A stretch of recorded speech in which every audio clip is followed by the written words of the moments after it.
Ақын Үсен Өмірзақов ағамыздың Мұқағали рухына арнаған өлеңі. Аға, сенің жырларыңа ғашықпын, аласұрған жан дүниемді тасыттың, боркемікпін, кешір кейде жасықпын, күйі төмен көңілімді жасыттың.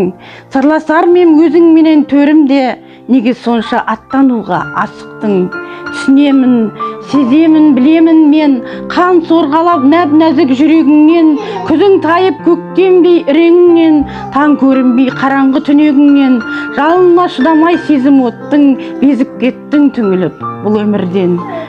Қазір көп жан өзіңе табынады, жырыңды іздеп дүкеннен сабылады. Ойлап тұрсам, ағатай, бар адамзат мына заңға ежелден бағынады.